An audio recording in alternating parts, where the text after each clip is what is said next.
On today's Film and Whiskey, we are rounding out season number 9 with our third and final Bracket Challenge episode. This is the one where we crown the champion. Also, we're going to reveal our top 5 whiskeys of the season and give out a couple more filmy awards. That's all ahead on Film and Whiskey. So, you just started using LinkedIn Premium. Now what? Well, on your premium company page, you noticed around 7.5 times more page engagement and 5 times more page views. Well done. And now, new clients are messaging you. All because you're using LinkedIn Premium, which helps you get the business growth you want.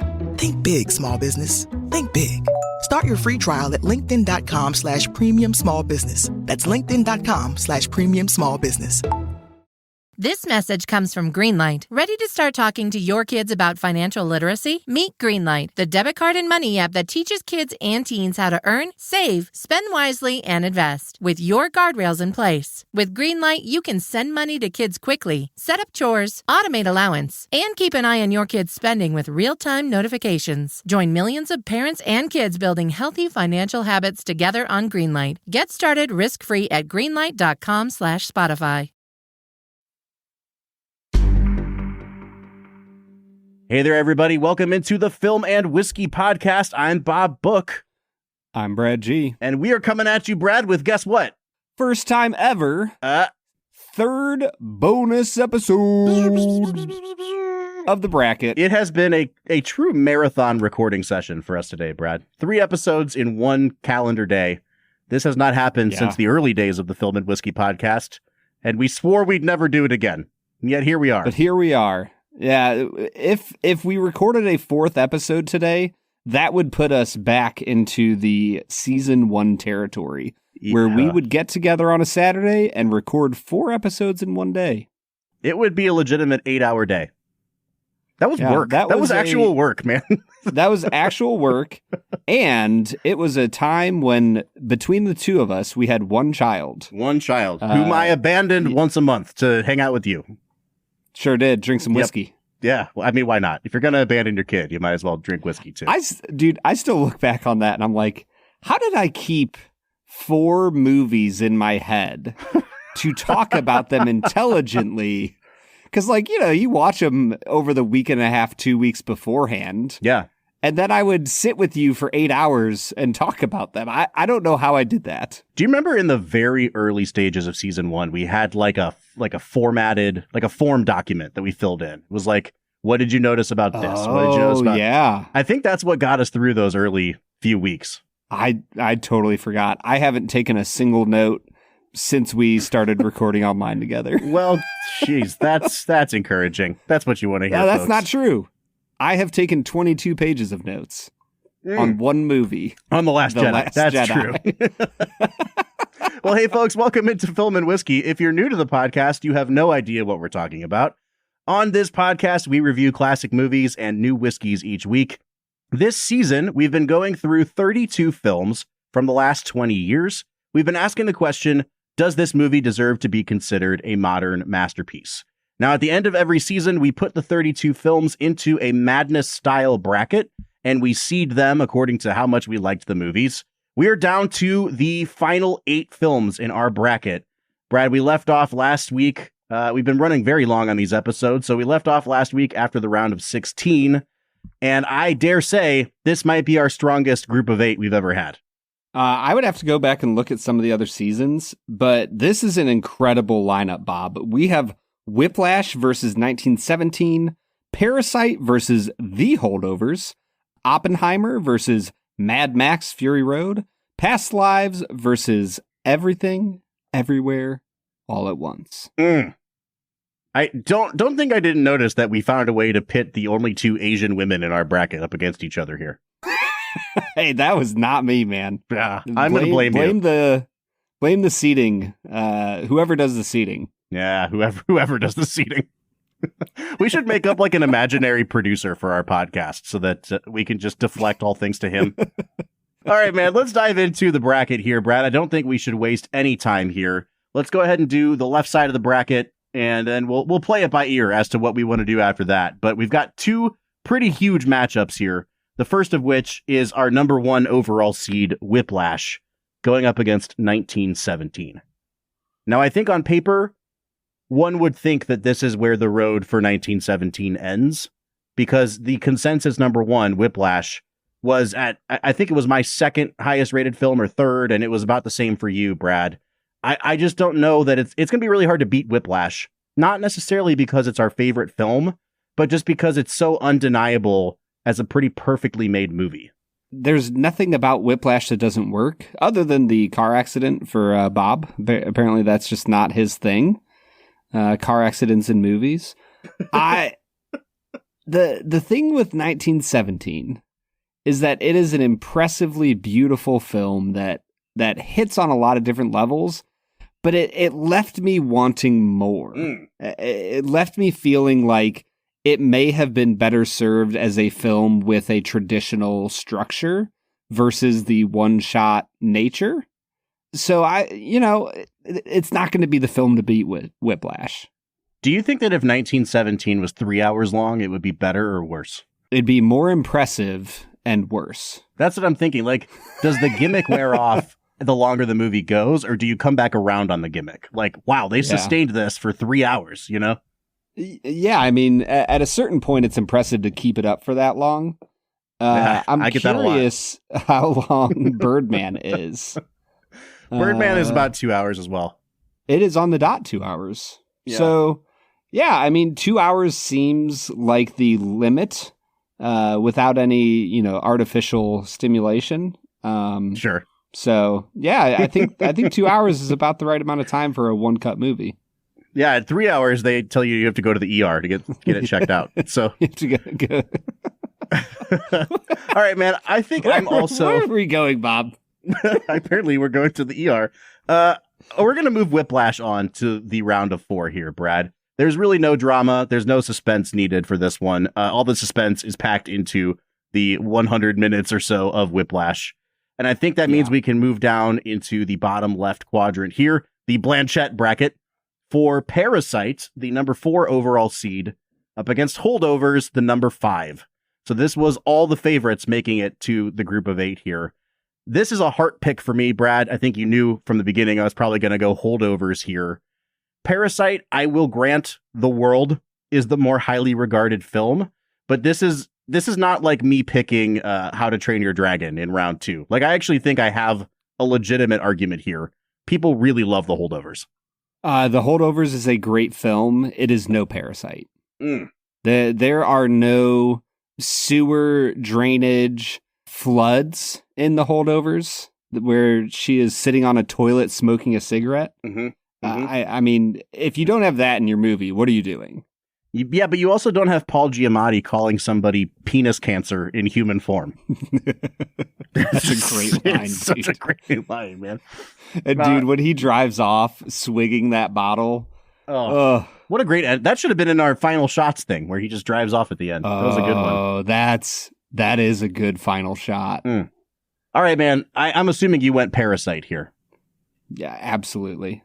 Well, I went Holdovers, so it means it's time for us to break out the Coin of Destiny. Now, again, folks, if you've been listening, you know this, but the Coin of Destiny decides when Brad and I have come to an impasse. The higher-seeded movie will be heads. The lower-seeded movie is tails. And that means Parasite's heads, and the Holdovers is tails. Brad, for the future, in the final 4, flip that coin.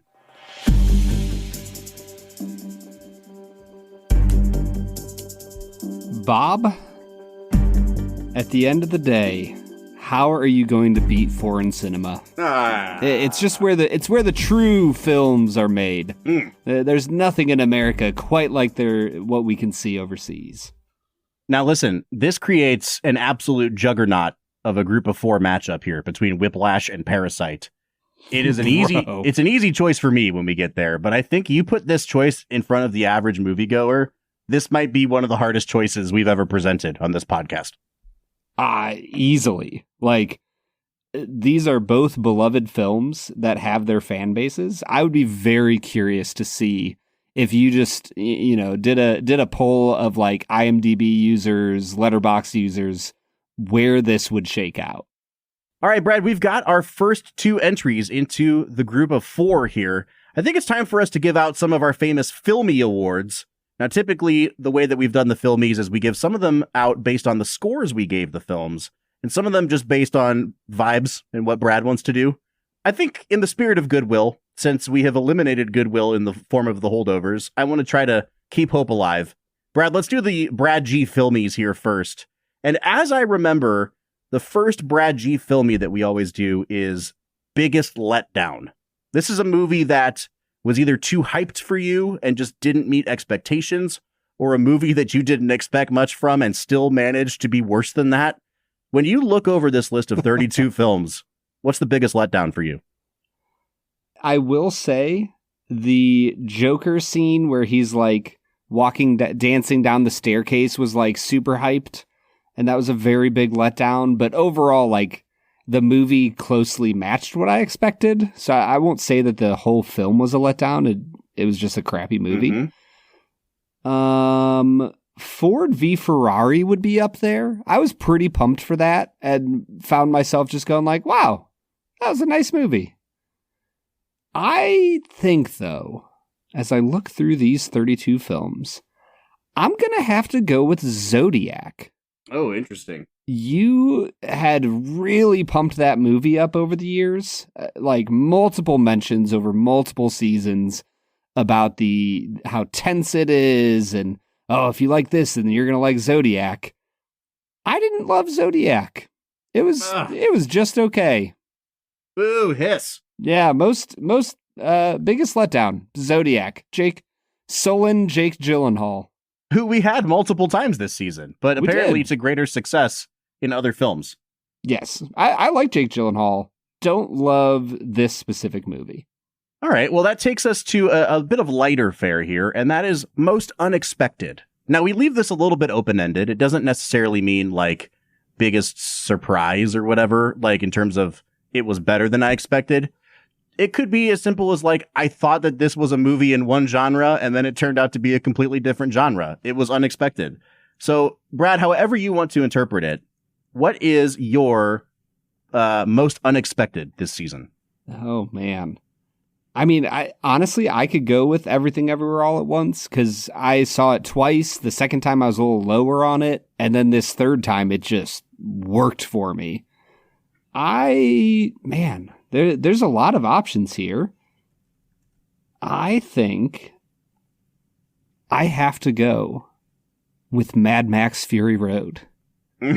I think you're on a mission to give it every Filmy this year. This thing is dominating. Let's be honest, Bob. How many times in the history of the podcast have I watched a movie twice in a day because I was so taken in by it? How many times have you watched a movie twice ever? This is already up in the upper echelon of watches. You know, it's probably in the top 30% of movies based on amount of times I've watched them. I'm 100% going to go with Mad Max Fury Road because it deserves more witnesses. All right, man. And that leaves room for one more. Now, we always just kind of leave one open for the Brad G Special Award of the season. It's one that you make up, usually on the spot. I am curious to hear what the Brad G Special Award is for season number 9. Bob, this is an award we can both give out. I want to know, of all of the characters in all of the films we watched, sans the one we're going to mention, which character is most likely to survive in a Mad Max world? So it can't be from Mad Max. It has to be another. Yes, it has to be one from the other 31 films. Is Paul Giamatti, elderly teacher from the holdovers, going to survive in a Mad Max world? Oh no, his head will be mounted on someone's hood immediately. This is kind of a cop-out because it's also a sand-based warrior, but I'm going to go with either Paul Atreides, either Josh Brolin or Javier Bardem from Dune. I want them screaming Lisa Nagaib the whole time.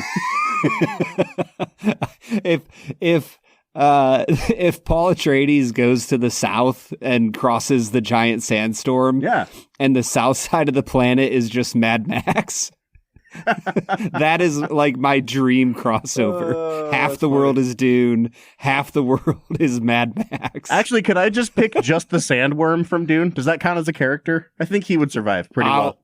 I'll give it to you. The sandworm. Everybody else is toast, but the sandworm lives on. I'm going to give the award to a hopefully somewhat unexpected character. I am going to give this award. I can't remember his name. Give me a half a second. Is it Vicus Vandeverve from District 9? It should be Vicus Vandeveer. Vandeveer? I don't know. Vanda something, yeah. He, as an alien, probably could. Oh, he'd freaking annihilate some guys. I am going to pick Jordan Belfort from The Wolf of Wall Street. Are you sure about that? As long as he had cocaine, he would become one of the warlords. 100%. That's true.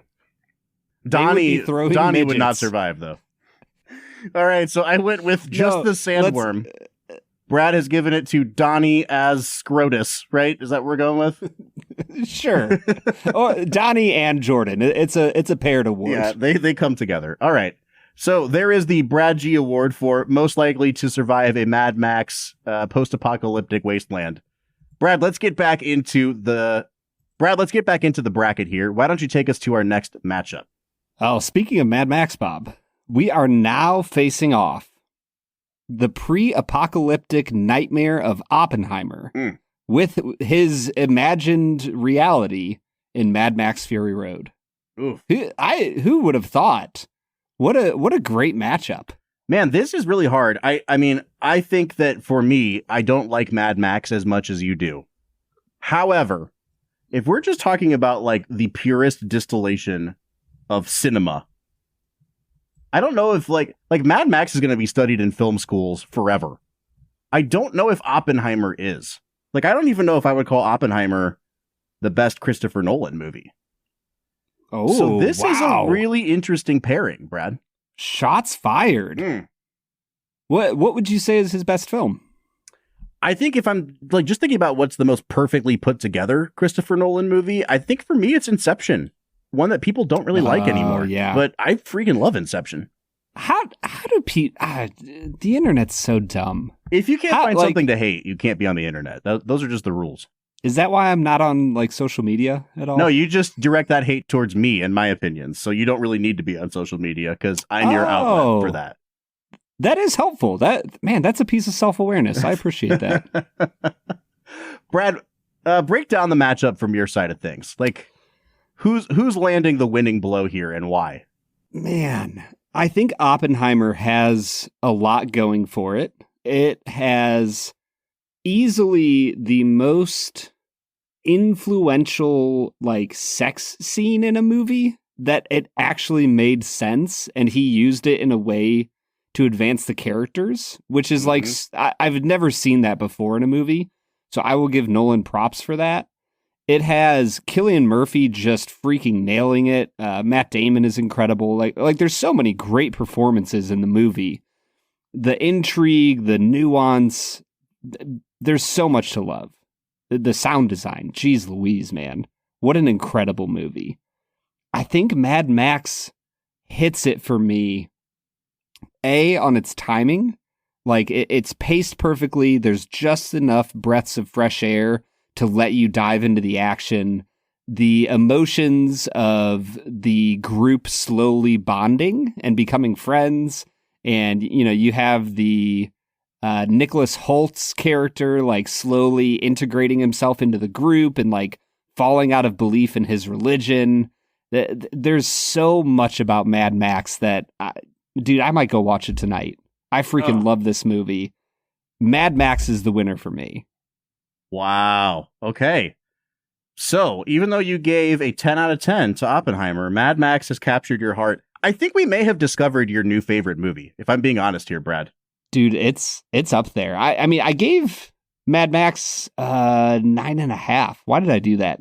I should change that. It's a 10 out of 10 movie. Brad, I went with Oppenheimer here. I think that at the end of the day, it's just a movie that I like better. I understand the arguments for Mad Max, though, and I think this is a really colossal matchup we have here. And it's a matchup deserving of the Coin of Destiny. Yeah, I will say there are very few movies in this bracket that I would say are a worthy contender for Mad Max. Oppenheimer is one of them. Yep. It is a masterpiece of cinema. All right, so we have a Coin of Destiny flip ahead of us for a spot in the final four. We've got the number 1 seed Oppenheimer, which will be heads, going up against Mad Max Fury Road, which will be tails. Brad, for that coveted spot, flip that coin. Bob, there is a film that will be moving on. It will not destroy the world as we know it. The math has spoken. Oppenheimer moves on. Mad Max never exists. Wow. Oppenheimer doing some damage here, Brad. Witness. All right, Witness so me. it is into the group of 4 here, and that takes us to what is sure to be the most contentious matchup of this bracket. Brad, I usually don't ask you to spoil this so early on, but can I take a stab and say that I think Everything Everywhere All at Once probably won your bracket? Is that fair to say? That is a great question, Bob. So I have throughout these 3 episodes, I have talked myself into a point where Mad Max has a chance against everything. Oh. But Everything Everywhere All at Once did win my original bracket. And Past Lives won my original bracket. So we're talking about the 2 winners. There's no way either of us can get anything into the championship if we don't get past this round here. So man, this is stressful. Past Lives is the number 3 overall seed. Everything Everywhere is punching way above its weight as the number 11 seed here. It had to survive a coin flip against Godzilla -1 just to get here. Brad, why don't we do this? Say a couple nice things about Past Lives, and then I'll say a couple nice things about Everything Everywhere, and then we can get at each other's throats. Past Lives. Past Lives is beautifully shot. There's so many great scenes of the characters walking together in New York City. Thinking specifically as they were walking past I believe a carousel, and then onto the docks, and the camera just follows them. It's slow. What's the name of the husband, the actor? John Magaro. John Magaro is freaking awesome, Bob. Mm-hmm. The depth of his vulnerability about his insecurities is honest and raw and feels so true to anybody who would be married to someone from another culture. Mm-hmm. Like the line when he talks about feeling like he's not what is it? He doesn't speak the language of her dreams or something. Oh yeah, he says you speak in a language. Oh, what is it? You dream in a language I can't understand. Yes. Oh, yep. Man. What a great freaking You're line, so dude. Good. Yeah. No. Past Lives, if not up against Everything Everywhere, I think for me, Past Lives has a chance against Oppenheimer, Mad Max, Parasite, and Holdovers. Mm-hmm. I don't know if it would have a chance against Whiplash, and I don't know if it has a chance against everything for me, but it's up there, man. It is a beautiful movie. Everything Everywhere All at Once is a movie that I think takes some pretty tremendous swings, and it's not afraid to be silly while also being incredibly earnest. It's not tongue in cheek when it matters the most. And I think those emotional moments, and especially Ke Kwan's performance, are just next level, man. It's a movie that I've cooled on a little bit, but what it's good at, it's really, really good at, Brad. And that means that I think go ahead. I just watched In the Mood for Love because at some point somebody mentioned that as a very direct reference point for Ke Kwan in Everything Ever All at Once. A, what a great movie. I really enjoyed In the Mood for Love. And B, it is such a direct reference point. Everything about the main character in The Mood for Love is Ke Kwan. And I want to start smoking in a gray suit in the rain so bad because it's the coolest thing in the world.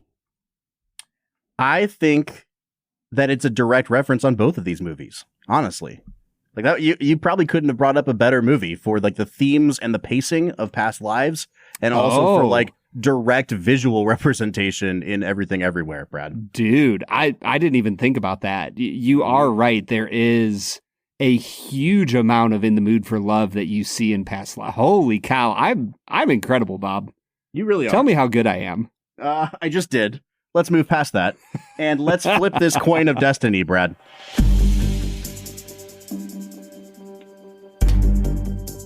We have not established. Past Lives is going to be heads, and Everything Ever All at Once is going to be tails. I have flipped the coin. It is lying on the top of my hand. And Bob, is there anything else you want to say about Past Lives? Don't do this to me. No. Anything else? My thoughts are on the record. Your thoughts are on the record? Yeah. Well, it's good that you love this movie so much, Bob, because it is moving on into the final four. Yes. The dream lives on, man. Brad, listen, if I could make it my mission in life to make people watch one movie, like that movie is so close to the top of movies I want to make. Because like there's certain movies, I know you didn't like E.T., but like everyone's heard of E.T., and even if they haven't seen it, it's like, yeah, I should probably watch that. Past Lives is a movie you really got to work hard to get people to watch.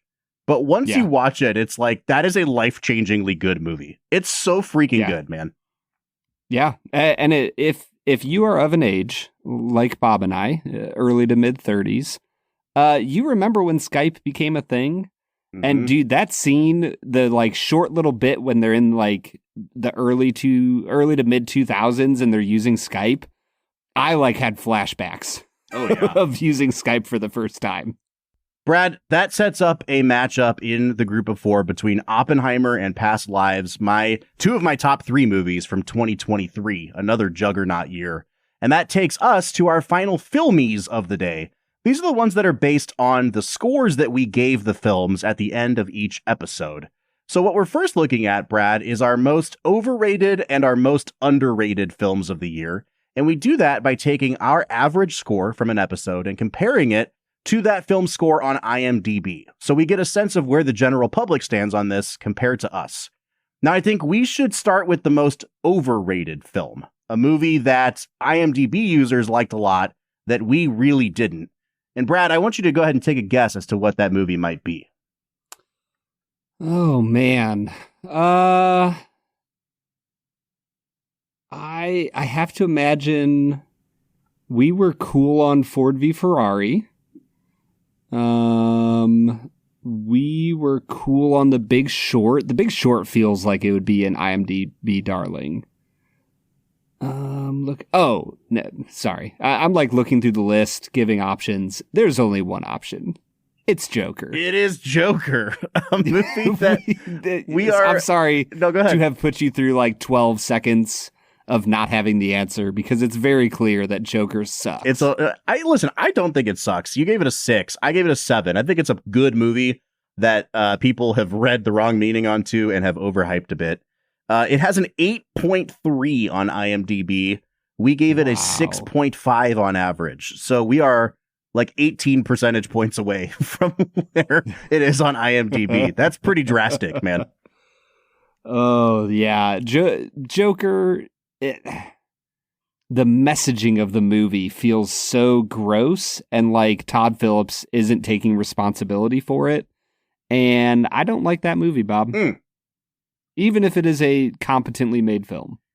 All right, let's move on to some happier ground here. The most underrated film, a film that IMDb users gave a lower score than we did, and substantially lower in many cases. What do you think's the most underrated of season 9? Man, we just talked about it. Is it Past Lives? Because I know that we both gave it a 10 out of 10, and I can't imagine it has more than like an 8 or an 8.2, which would be a pretty big swing. I'm going to go with Past Lives, Bob. You are 100% correct, Brad. You are nailing this today. Ooh, Past Lives it is. Go. Here's the depressing part. IMDb score on Past Lives, 7.8. No. Come on. What are you guys doing? What? 7.8? What is this? I mean, I feel like if you hit the 7.8 and above, you're starting to get into like, oh, this is probably going to be a good movie. 8.0 and above is where you're hitting, okay, this is probably something of a classic. Mm-hmm. I think this should be in the 8.1 range, 8.2. Well, it's not, but it is in our hearts, Brad, because it's the most underrated film of season number 9. Hey, people, go watch Past Lives. Okay? Just go do it. Yeah, go give it a 10 out of 10. No big deal. Now it's time for us to give the award for the most divisive movie of the year. Brad, this is the one where you and I were the most disparate in our scores. This might be a little bit more of a challenge for you, but you've been nailing them so far. What are your guesses here? I mean, I know that you were a little higher on John Wick. You were higher on How to Train Your Dragon. Now I'm going back to front. We were a little bit off on Inside Out and Ratatouille. This is actually kind of a tough one. I'm going to guess Zodiac, because I know that I did not like that nearly as much as you did. Once again, you have freaking nailed it, Brad. It is Zodiac. Oh, you went 3 for 3. That was really good, man. Thanks, man. I feel like recording all 3 episodes in a day, we've like gone through them all, and so it's a little more fresh in my brain. This is how I am like when I show up to a recording. I have like studied that movie so many times that I'm like, I'm ready to go. You know what I mean? So it's nice. I feel like we're both well seasoned now, Brad. Yeah, we are firing on all cylinders. I gave that movie a 9.5. You gave it a 6.5. We were a full 3 points apart from each other. For the record, that movie has a 7.7 on average on IMDb. So we came out to an average of an 8.0. We were pretty well in line with what IMDb thinks of that movie. Yeah. Between the two of us. So I was very low. You were very high on it. We're about average. We evened each other out in the IMDb rankings.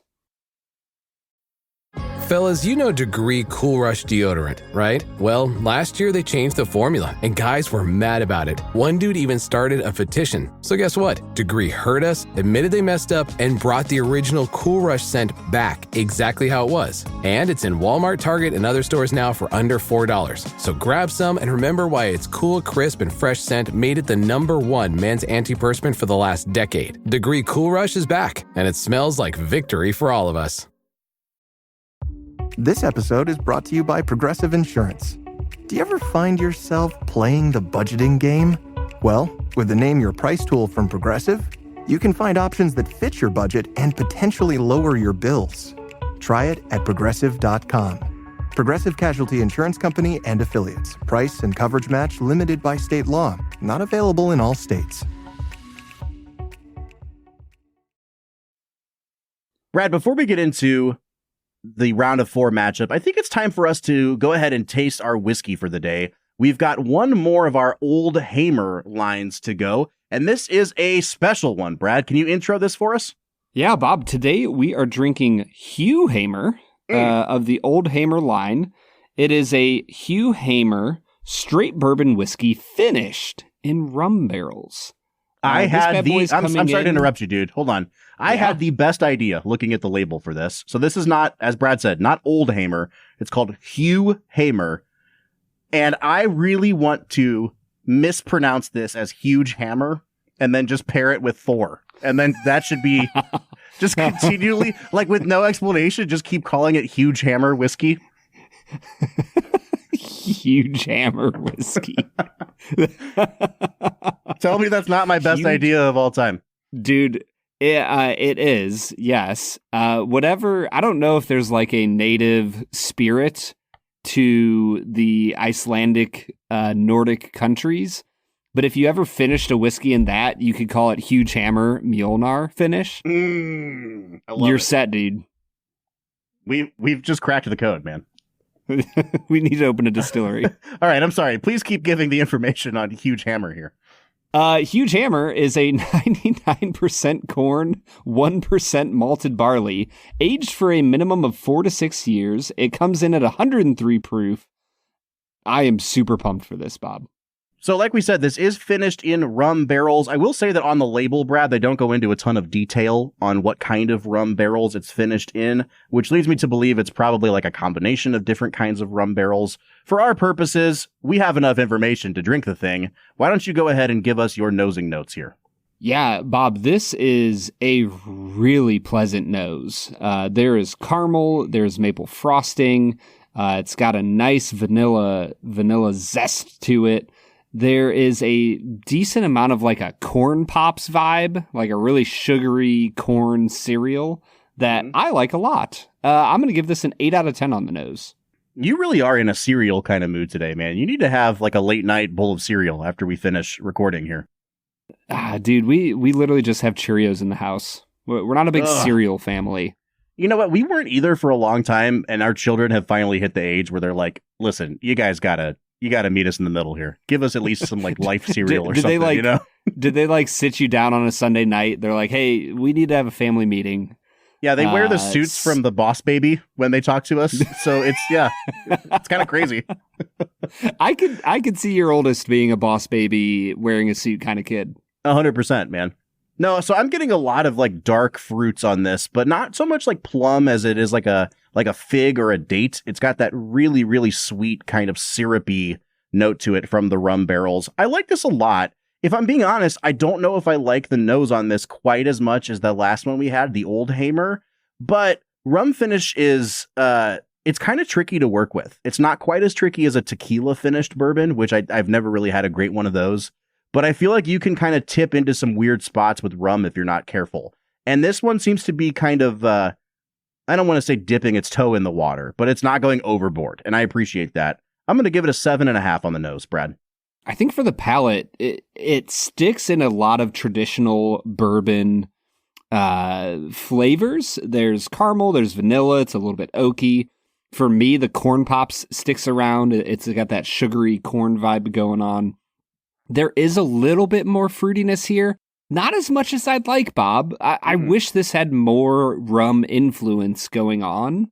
I don't really get that sugar cane, coconut, tropical vibe. I want it. I'm here for it. It is really good, though. Like, I'll give it a 7.5 on the palate. But man, if you give me a little more fruitiness, this is like an 8.5. Yeah, honestly, for me, what it did, the rum finish doesn't add like a layer of complexity or another kind of sweetness. It actually added, I don't want to call it sour notes, but like some herbal and spice notes that made this taste like a high rye bourbon. Now, I'm pretty sure this is distilled by MGP, and this kind of reminds me of like an Ezra Brooks, like a really high proof version of that we've tried from Lux Row before.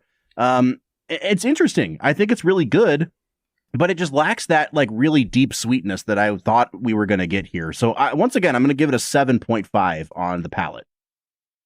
Yeah, and on the finish, I think it kind of comes back around. It settles into its oakiness. The corn is there. There's a lot of caramel. And it finally settles into like almost like a fig, plum, dark fruit kind of vibe that I'm enjoying. And I wish was there on the palate more. I'll give it an 8 out of 10 on the finish. I think you're nailing these notes today. I really don't think that there's a lot going on here. Fig, plum, those are really good notes. It's just like hints of fruit, not a lot of like really bright citrusy kind of notes or anything that's a little bit tart to kind of override that rum flavor. Once again, good. I just think it misses greatness a little bit here. So I'm going to give it a 7.5. And I think that kind of dictates exactly where I'm going to go on the balance here. This is a really solid whiskey. I think it's probably better balanced across the board than like each of the individual categories. So I'll come up to an 8 out of 10 on the balance. Yeah, I'm with you. I think 8 out of 10 on the balance. They're doing really nice things here. It just doesn't go quite far enough. You know, I don't know enough about it, but I feel like maybe a few more months in the rum barrels might have done it a little bit of good. Now, we are looking at spending $65 on this bottle, which, once again, I don't think is an outrageous ask for a finished product. It's also not a great value. It's not out of this world. I don't think it's unfairly priced. I am going to sit at a 7 out of 10, though. Yeah, I think I'll be in the same spot as you, man. This is definitely not the out of this world value you get with the Old Hamer cask strength, but it's certainly not exorbitant either. It is a year older than the Old Hamer is, and you get that rum finish as well. So I'll give it a 7, and that takes me to a very respectable 37.5 out of 50 on this one. Bob, I am coming in at a 38.5 out of 50. This is a really nice high corn bourbon. I just wish it had a little more of the rum influence, but still at $65, like if you are living in Indiana and you want to support a local distillery that's giving you some good juice, I highly recommend this stuff. Yeah, and I'm really glad that it kind of shook out the way it did, Brad. You know, after that first episode where we weren't in love with the West Fork weeded, I was kind of worried about where this was going to go, but we had 3 whiskeys. One of them is in our upper echelons of scores. One of them is in the recommend, like a green light, but not like a rave about it. And then one of them was, hey, this one's not for me. And I think that gives a really good picture of a brand that's trying to expand its offerings and doing interesting things with them. And honestly, like it makes for a better drinking experience because you and I were able to identify very clearly which one of the 3 was our favorite here. Absolutely. I mean, I don't know, Bob. I think you were higher on the cask strength. I think I'm actually a little higher on the rum finish. Oh, interesting. The Huge Hammer has done it for you. The huge, I love me a Huge Hammer, Bob. Man, it's the end of the season, isn't it, Brad? It really is, dude. We are tired, and we need. We need a month off. All right, man. Let's get back into this bracket. It's been long enough. Thank you once again to West Fork Whiskey. All right, it's time for the group of 4. Brad, we have only 4 movies left to go. 2 matchups here. We're looking at on the left side of the bracket, Whiplash, the number 1 seed, up against Parasite, the number 4 seed. And spoiler alert, all of the top 4 seeds are our final 4 films, Brad. They were not mine. I had Mad Max and Everything Everywhere All at Once. So if anybody is complaining that we had just an all top 4 bracket, you can blame the one and only the one and only Robert Book. I will be doxing him later on Twitter. Yeah, please do. You can have his address, his children's names, his social. Send them my student loan bills. We should crowdfund that, you know? Dude, let's go. I had 3 of the 4 in my personal final 4. The only one I didn't was The Holdovers, which I had beating Parasite. So, Brad, regardless of that, where are we falling on Whiplash v. Parasite? Oh, this is a tough one, dude. I think my bracket was Mad Max versus Everything. That was a super tough decision for me. This one isn't quite as much. Whiplash was my number 2 film. I came into the season thinking it would be my number 1. Parasite's incredible. I was blown away by it. It didn't win my most unexpected award. It would have if it was my first time watching it for the season. Because I've watched it before, I knew what I was getting. I think I'm sticking with Whiplash here, man. I think I am too, Brad. You know, I've been saying this entire episode. It almost sounds like I'm crapping on Parasite, a movie which I am very much in the this is an 8.5 to 9 out of 10 for me range. Whiplash is just a perfectly made movie. I really doubt that Damien Chazelle will ever make a movie as good as Whiplash again. And nothing against the guy, but sometimes you're Orson Welles and you can't help it, but you made Citizen Kane first, Yep. 100%, dude. It is just a perfect movie. It's an example of Chazelle had just a perfect idea for a film. He turned it into an Oscar-nominated masterpiece, Oscar-winning for J.K. Simmons, that has made him millions of dollars as a filmmaker now. So, I can't feel bad for the guy. He nailed it with his first film. He's made some other very interesting, great movies like La La Land, and some that people weren't so hot on, like Babylon. Yep. So we'll see where he goes. He's still young. I'm sure that he will get another movie into our modern masterpiece season, 10 seasons from now. For now, Whiplash is going on. And that takes us to the right side of the bracket. Now, as you said, Brad, the other two movies in the group of 8 over here were the ones you picked to move on. You had Mad Max versus Everything Everywhere All at Once. Those have both been eliminated, leaving us with Oppenheimer versus Past Lives. So this was a matchup that I had created in my bracket. I already know where I'm going here. This is something that you're kind of doing on the fly here and following your heart. I'd love to hear where you're going with this one. Man, Oppenheimer, I just keep thinking about the beauty of the politics and how you start with thinking that Robert Downey Jr. is a good guy. And by the end of the film, you realize how low-minded and like petty he is.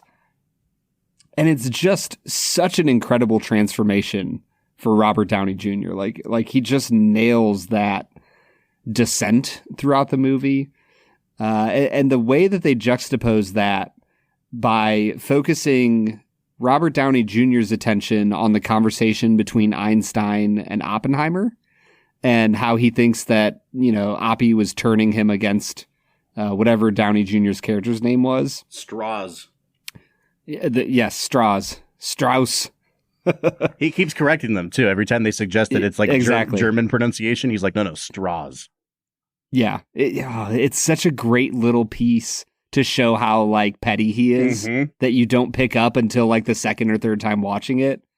Oh my gosh, dude. And then like to know what Einstein and Oppenheimer were actually talking about, the fate of the world and humanity and all these high-minded ideals. I freaking love Oppenheimer, man. Yeah. It's so good. Yeah. Is that it? Does that mean you're moving Oppenheimer on here? I think I'm going to move Past Lives on. Yes! Yes, Brad! Yes! I really like Past Lives, Bob. I'm so proud of you. It's a great movie. Listen, and here's the thing. If you put Past Lives and Oppenheimer in the Best Picture race, like we did in the real world, I think even I would vote for Oppenheimer as Best Picture, based on what we're trying to capture with an Oscar, right? Like, you have all these categories that it dominates, and like it represents so many people working in Hollywood and like the craftsmanship. But if you ask me to like submit a list to the Sight and Sound poll of my 10 favorite movies ever, I'm fairly certain Past Lives is on that list now. Like, Oppenheimer is a great movie. Past Lives is a transcendent movie to me. And I have to move it on here, which sets up two completely tonally different films for our championship. We've got Whiplash versus Past Lives.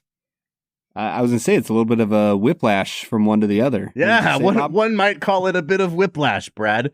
So we've got a battle of titans here, Whiplash versus Past Lives. Before we get to that, Brad, it's time for us to count down our top 5 whiskeys of the season.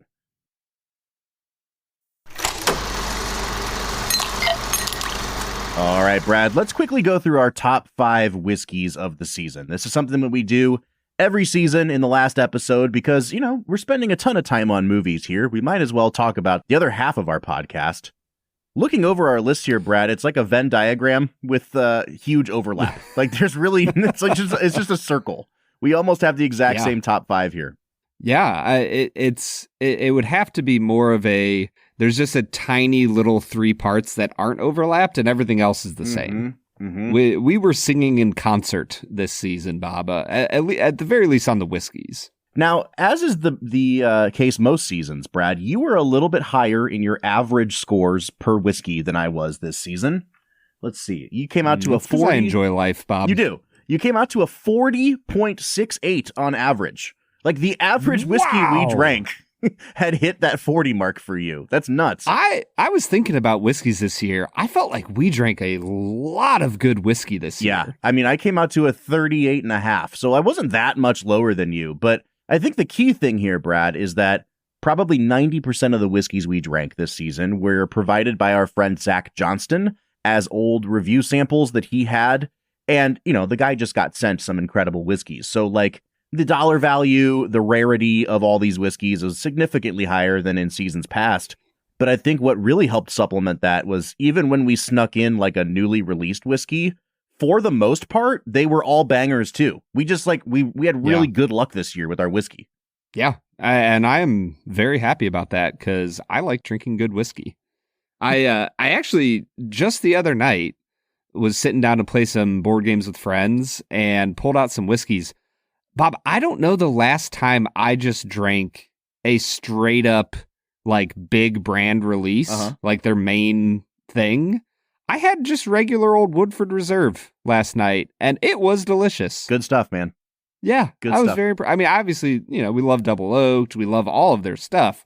It was fun to return to just regular old Woodford Reserve. Yeah, 100%, man.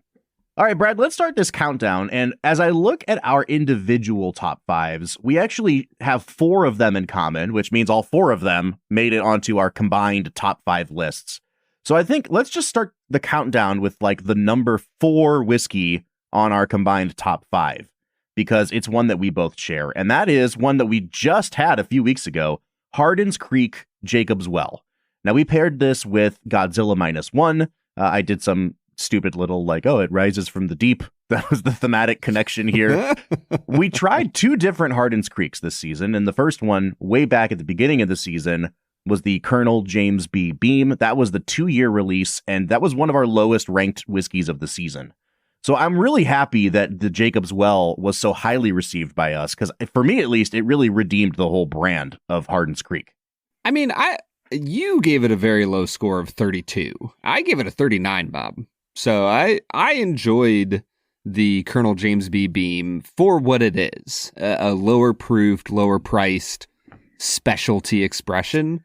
The Jacob's Well was incredible, though. You know what? I tried it a little ways before you did, and I was like chomping at the bit for you to try it. I am pretty sure that 39 is actually a 29, and it's just a typo. I think we scored that one really low. But in any case, we're not talking about the lowest ranked whiskeys of the season. We're talking about the highest ranked whiskeys of the season. And I'm totally with you, man. They really redeemed themselves with that Jacob's Well. I would heartily recommend that one. And Brad, that takes us to our number 3 of the combined top 5. Why don't you go ahead and intro this one? Bob, this was probably, for me, I think it scored at my 4th. I would say this is one of the most memorable whiskeys of this season for me. It was our Bushmills 30 year. This stuff was like a plum bomb, and it was incredibly delicious. It is also one of the reasons it's so memorable. It's when our friend David Thomas Tao introduced us to the term crushability. And let me tell you, man. This was crushable. Yeah. I liked both of those Bushmills. As I recall, I actually think I can't remember which one I liked better. It must have been the 30 because it's in my top 5. One of them had like an overwhelming sense of like a finish to it and was too fruity for me. Let's call it the 29 because the 30 definitely made it into my top 5. But it was crazy to me just how much difference, a 29-year-old product that was in one kind of barrel and a 30-year product that was in another kind of barrel had, because I don't know how long they were finishing these or if any of them were finished, but I just remember from week to week when we drank the 29 and the 30 from Bushmills, I had wildly different experiences. Yeah. It feels like with product that is aged for that long, if they're in a different barrel, it's kind of like if you started 2 ships from the same port and they headed off just like a few degrees difference from each other. Like the further out you go from port, the vaster difference you're going to have in where they end up. And that's what you see here in the Bushmills 29 and 30. Yeah. Both spectacular whiskeys, great expressions of Irish whiskey. But yeah, man, I really enjoyed that. All right, our number 2 selection this season, and we will go back and kind of mention the 5th place finisher. I'm not just holding on to that one. But our second place one, at the time we drank it, Brad, was the highest rated whiskey in the history of our podcast. And that was the Bowmore Masters Selection Aston Martin. Now, we paired this with Skyfall for obvious reasons. And Brad, I have never fallen in love with a scotch that I'd never tried the brand Bowmore before. Obviously, Bowmore is a very popular brand. I just never had anything from them. And starting with that bottle, I was like, oh, I am all in. I am in love with this thing. It really knocked our socks off, man. Yeah. One of the better scotches, one of the best scotches we've ever had on the podcast. And as somebody who is pretty obsessed with scotch nowadays, oh my gosh, dude, I really want a bottle of that Bowmore Aston Martin now. Dude, do you want to know how much cachet our podcast has with these brands now? How much? After we did a whole reel and everything saying like this is the highest rated whiskey, we did a whole bunch of promo for it. Our friend that has connections in the industry made a connection with the folks at Bowmore and said, hey, these guys rated this the best whiskey on the history of their podcast. No response from Bowmore. Ghosted. Thanks so much, Bowmore. Nailed it. Yep. Yeah. Really appreciate that one. We're pretty incredible, Bob. You know what? And that's why I'm kind of happy that our number one whiskey of the season actually usurped the crown from Bowmore. And it's our friends at Bardstown Bourbon Company with their Cathedral Oak finish. I'm going to be so honest with you, Brad. I had kind of fallen in a rut with Bardstown a little bit. Not that any of them were bad, but that they were all like 40s, 40 out of 50 for me. Like a really good no-brainer recommendation.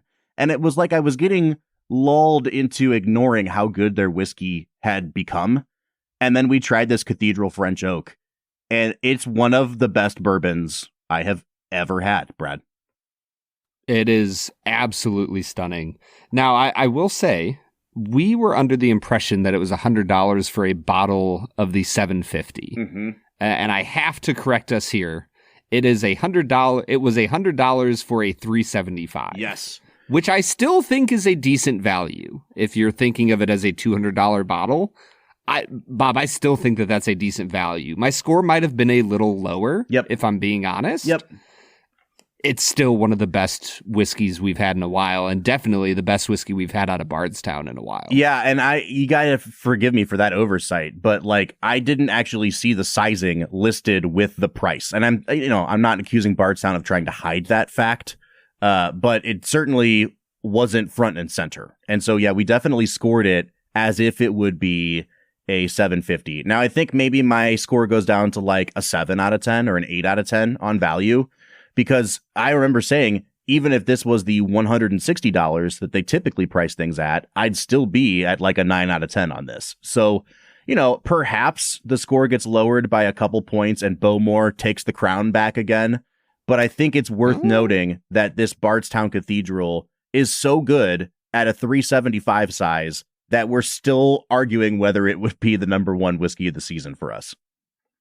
Yeah, I mean, if you took my scores sans value, I would be at a 38.5 out of 40. So, this is a daggone good whiskey that deserves, at the very least, one of the top 2 or 3 spots for this season. 100%. Now, our number 5 on the combined top 5, and now that I've spoiled number 1 for you folks, was the Barrel Seagrass Toasted. We really liked this whiskey. I will say that when I first popped it, I shared it with a friend like immediately after opening it. And we were kind of like muted on it. We didn't really love it. I let it kind of just sit for a couple weeks on the shelf. And I don't know what happened, but it really opened up so that when it came time for us to review it, it really blew me away. But the funny thing about this Barrel Seagrass, Brad, is that it really snuck into our combined top 5 because neither of us actually has it in our personal top 5 when it comes to the scores. Yeah, I mean, I felt like this was a really beautiful whiskey that just wasn't quite worth the $200. I mean, I came to a 45 out of 50 on it. I think it's a great, incredible drinking experience. It's just a little bit on the overpriced side, and, sure. and that's fine. Yeah, absolutely. Now, I did have one of our BTAC lineups this season that made my top 5. It was the William LaRue Weller from 2023. Brad, you also had a BTAC in your top 5. Yeah, I had the George T. Stagg from 2023. It's pretty funny, though, that we're far enough apart on each of those 2 whiskeys that, like, it made my top 5, and it was nowhere near making your top 5, and vice versa. And that's how the Seagrass snuck into that 5 spot here. Yeah, which makes me happy. 'Cause anytime I see the word seagrass, it just, I feel warm and fuzzy on the inside. All right, so one more time with the top 5, Brad. I'm going to read them off from 5 to 1, and I want you to just give like an immediate top of mind 1 to 10. Get in your car and go buy this right now on each of these, okay?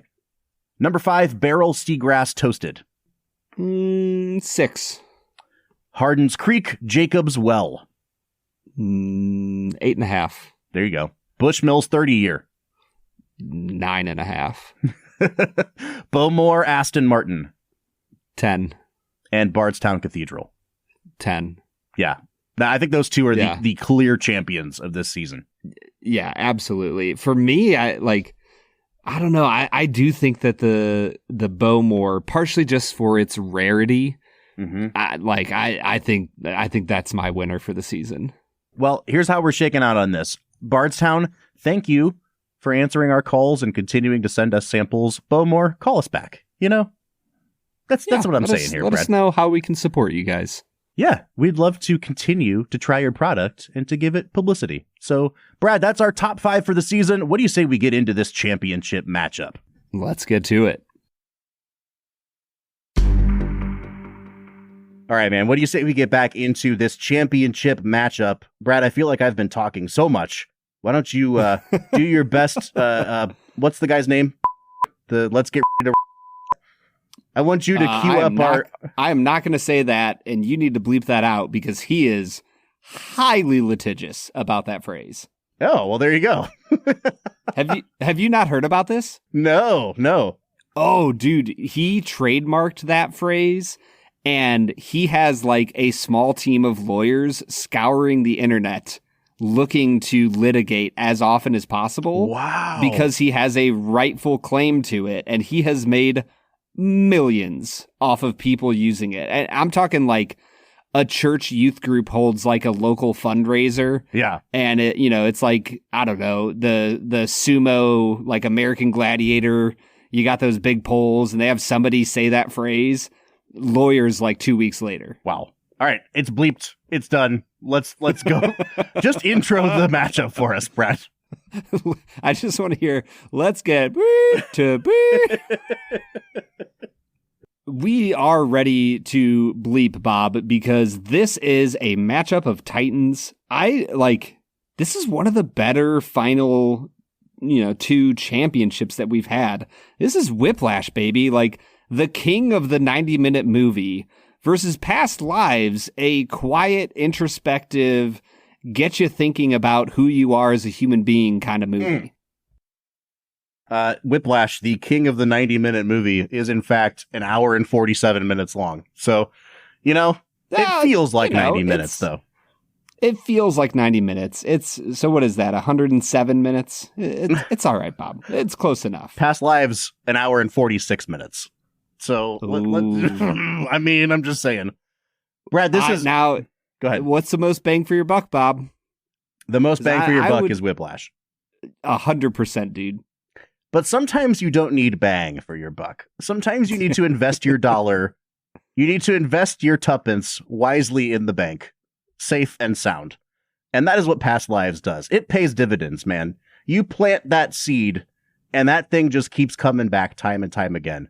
That movie is it's a beautiful film. It's also a film that haunts you. Like, I think about that movie sometimes, and it's just like, damn, did she capture a feeling better than any movie I've ever seen. And I think I have to go with my heart here. Like, I know that Whiplash is like a perfectly calibrated machine. And Past Lives is just like watching a leaf float on the breeze back and forth. It's like the Forrest Gump feather, and you're wondering about destiny. Like, it's just so good, man. I'm picking Past Lives here. It's the American Beauty trash bag.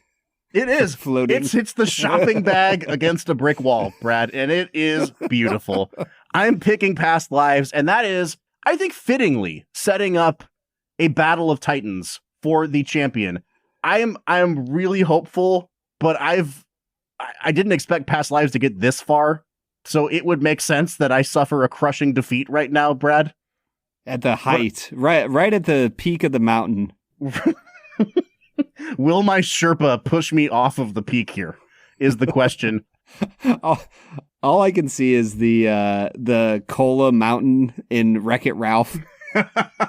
Past Lives is just going to get shoved down in there as John C. Reilly recites the villain's whatever it is. And takes like a Mentos in there with him. Yeah. Yep. All right. Whiplash will be, as the number 1 seed, heads in this coin flip of destiny. Past Lives as the number 3 seed is tails. Brad, for the whole kit and caboodle here, flip that coin.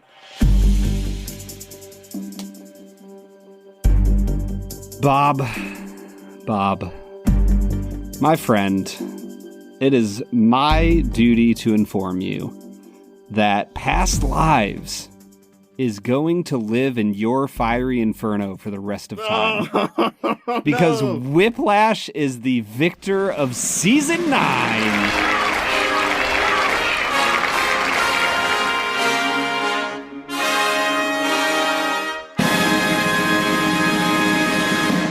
Whiplash has done it. It has pulled out, I don't even want to say the come from behind victory, but it staved off a push from the Cinderella team here in Past Lives.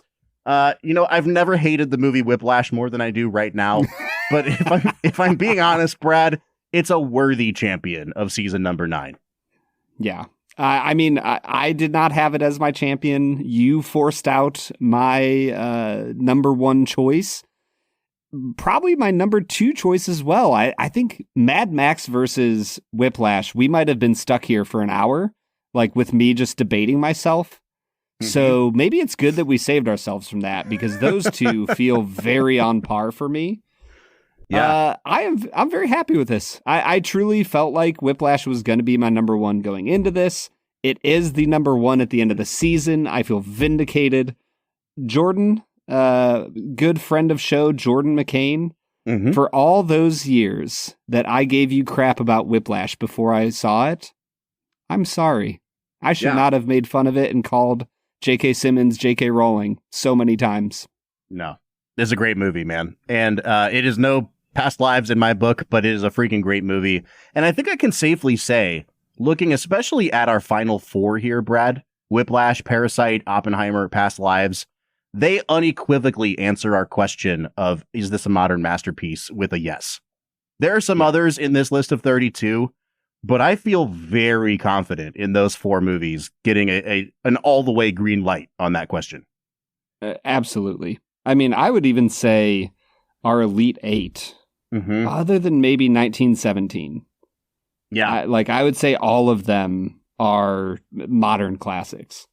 I think so too. Folks, I hope that you have enjoyed this season. I would love to hear, if you have downloaded your bracket at filmwhiskey.com, what your champion is. I'd love to hear what you think of modern classics. Are there movies that we missed? Remember, we have 9 seasons of movies, including some from the past 20 years that we've talked about before this season, and that I think we would definitely qualify as modern masterpieces.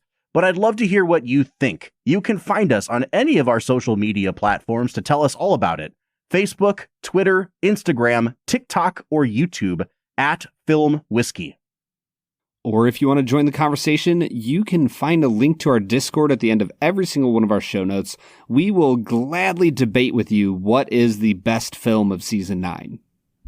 We want to say thank you once again to our season-long sponsor, Blackwood Distilling Company. If you have not gotten your bottle of Blackwood yet, I would highly recommend doing it. If you go to bourbonoutfitter.com/filmwhiskey, that's bourbonoutfitter.com/filmwhiskey, and use our code FILMWHISKEY at checkout, you will save money off of your bottle of Blackwood as well.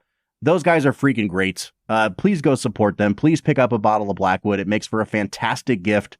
Father's Day is coming up. I can't think of a better gift, Brad, for Father's Day than a bottle of Blackwood.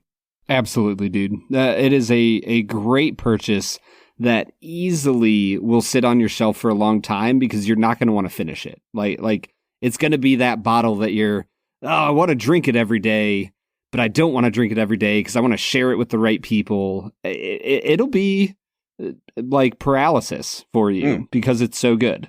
We will be back at the beginning of July to kick off season number 10, but we've got some things planned in the interim. We will release a couple bonus episodes. I do think, Brad, we got to do the 21st Century Pantheon now. So be on the lookout as the feed is updated with a couple new episodes. This is a fantastic time to go back into the catalog. We've done, 300 some odd movies now. We have over 100 bonus episodes to pick from. Catch yourself back up on Film and Whiskey as we gear up for season number 10. But just in case we don't see you until July, I'm Bob Book. I'm Brad G. And we'll see you next time.